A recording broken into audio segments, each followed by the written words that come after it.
how do you manage to get the backlinks that are, you know, the ones that you want to get? I mean, there's a few different ways to do it.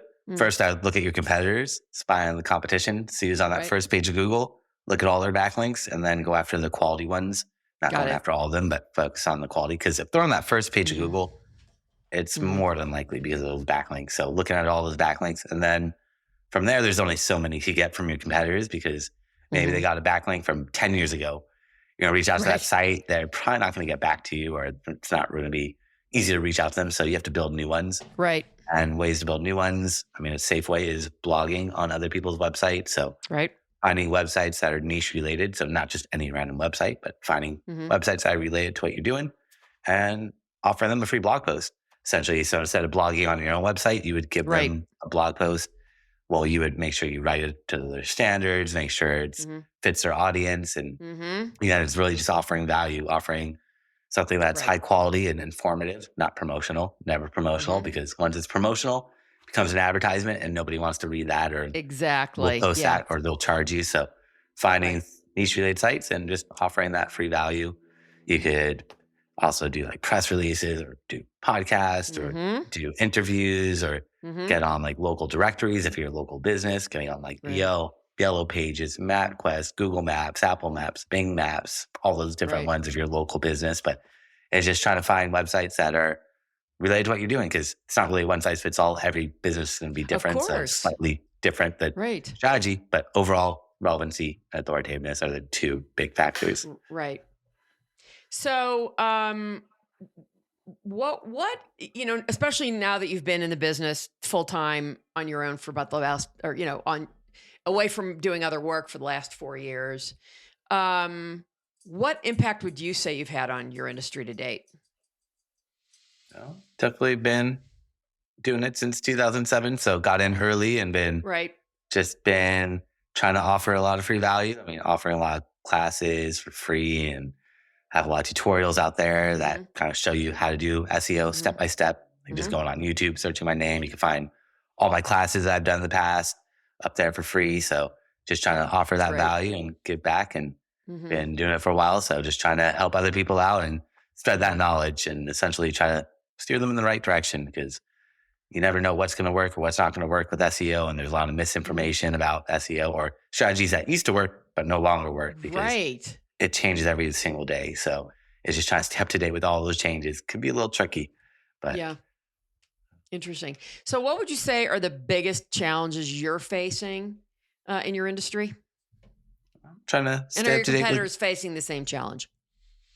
probably trying to stay up to date with all the changes, but also a big part of Google's algorithm is user experience. So I could get you all this traffic to your website. I could rank you for your keywords, but if people go to your website and then leave immediately, that's a bad user experience. Right. And that's stuff where I work with Hmm. web developers and try to help them out. But there's a lot of Hmm. variables now that go into SEO. That's not just do an Hmm. SEO to rank you, but once you've done the SEO, then Google also looks at how people behave on their Hmm. website. Do they Hmm. stay on your website? Do they leave immediately? There's all these other variables, but also just trying to stay up to date with all the changes that Google's doing. Yeah. Like they're constantly changing, but for the most part, they're just trying to clean up spam. That's all they're doing is people find ways to game the system, build Okay. backlinks that are low quality or write content that's Hmm. not really written by people or duplicate content. And Google is just trying to clean that up. So as long as you do everything accordingly to Google Webmaster Guidelines, they'll tell you what they're looking for and what they're not looking for. And Right. as long as you're not doing anything shady, you don't really have to worry too much about the updates. Interesting. So, tell me. I mean, obviously, you find your clients as you do for other people, right? So, who is your, let's call it, customer avatar? Who is your prospect? Anyone with the business that has a viable product or service. So the main thing is if you're just selling like something really generic, like t-shirts, it's going to be really, really tough. So finding that niche thing about it, because some people come to me and they're just selling Hmm. something really broad. I'm just like, it's doable. It's just going to take a couple A years. And long I don't know time. if you Yeah. want to invest that much time and effort when there's Hmm. other strategies that could potentially get you up there a little bit quicker, like social. If you're selling like t-shirts, SEO is going to be really, really tough, but social Hmm. media is a little bit easier to break through and gain some traction. But it's Hmm. all about just trying to know your audience and trying to figure out who's best suited. But my potential is, or customer is just anyone that has a viable product or service and a website. If you don't have a website, then Yeah. we got to build a website, and I have web developers that can help out with that, but that's not really what I focus That's on. not It's right. Not more, in your wheelhouse. Well, and again, you make a really good point, right? I always say, work in your own genius. Stop trying to do stuff that you shouldn't be doing, right?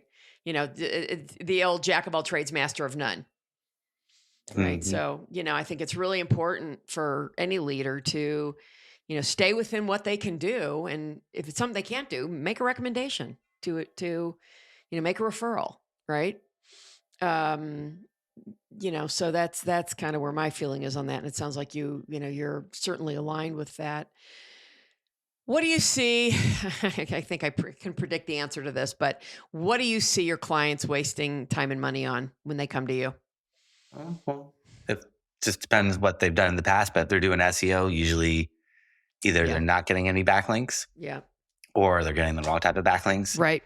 or if they're, I mean, those are kind of the main things. It Hmm. usually comes down to these backlinks and the on-page SEO, like making sure the website's optimized with the right keywords in the right places, Hmm. Hmm. which usually they'll do some of that, but there's places that are missing or not properly Hmm. optimized. So it's going in, cleaning up the coding, but the more importantly is fixing and getting good quality backlinks. That's number one with Google.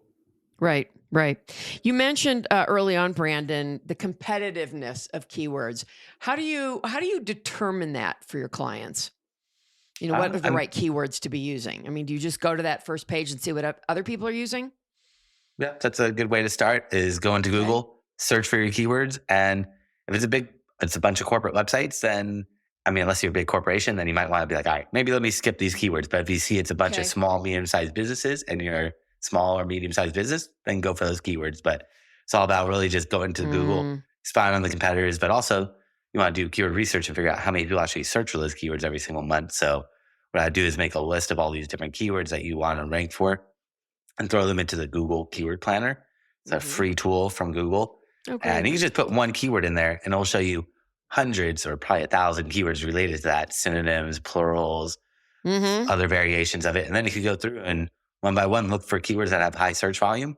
Mhm. And then I search that keyword in Google to Mhm. see who's on that first page of Google because Mhm. just because it has a bunch of search volume, it might be very Mhm. competitive. So you usually want to go after what are called long tail keywords, keywords that are 2 or more words. The more Mhm. words in the keyword, the less people are using it, but the more intent behind it. Like going back to like t-shirts.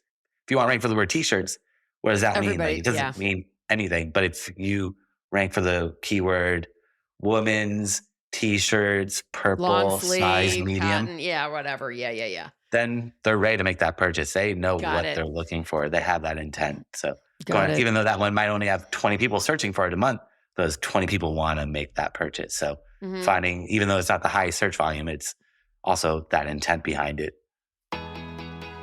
Carol Schultz here. Thanks for watching this excerpt from Authentically Successful. The conversation doesn't end there. So if you want to hear this episode in full and all my conversations with many other successful founders and CEOs, please visit verticalelevation.com/podcast.